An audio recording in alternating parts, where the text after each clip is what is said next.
محمد الرسول اللہ، رسول میرے پیغمبر کا کام ہے۔ حضرت آدم رسول ہیں، کلمہ لا الہ الا اللہ، توجہ رکھیں، کلمہ لا الہ الا اللہ۔ آدم خلیفۃ اللہ، حضرت نوح رسول ہیں، کلمہ لا الہ الا اللہ، نوح نجی اللہ۔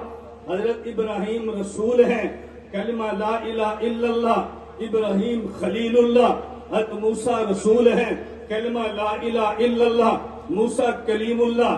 حضرت عیسیٰ رسول ہیں، کلمہ لا الہ الا اللہ، عیسیٰ روح اللہ۔ بھئی میرا سوال یہ ہے، رسول وہ بھی تھے لیکن کلمے کا جز رسول اللہ نہیں ہے، میرے محمد رسول ہیں اور کلمے کا جز رسول اللہ ہے۔ بات توجہ سے سمجھنا، کلمے کا جز رسول اللہ ہے۔ اس کی وجہ یہ، ہمارے پیغمبر کا مقام رسالت ہے، خدا نے ان پہ سارے مقامات کو ختم کرنا تھا تو آدم کے کلمے کا جز خلیفۃ اللہ رہا، کیونکہ رسالت جاری ہے۔ نوح کے کلمے کا جز نوح کے کلمے کا جز نجی اللہ رہا، رسالت جاری ہے۔ ابراہیم کے کلمے کا جز خلیل اللہ رہا، رسالت جاری ہے۔ حضرت موسیٰ کے کلمے کا جز کلیم اللہ ہے، رسالت جاری ہے۔ حضرت عیسیٰ کے کلمے کا جز روح اللہ، رسالت جاری ہے۔ جب رسالت اپنی انتہا کو پہنچی ہے، لینے اور دینے کے مقامات ختم ہوئے ہیں، خدا نے ہمارے پیغمبر کو کلمہ دیا، لا الہ الا اللہ محمد الرسول۔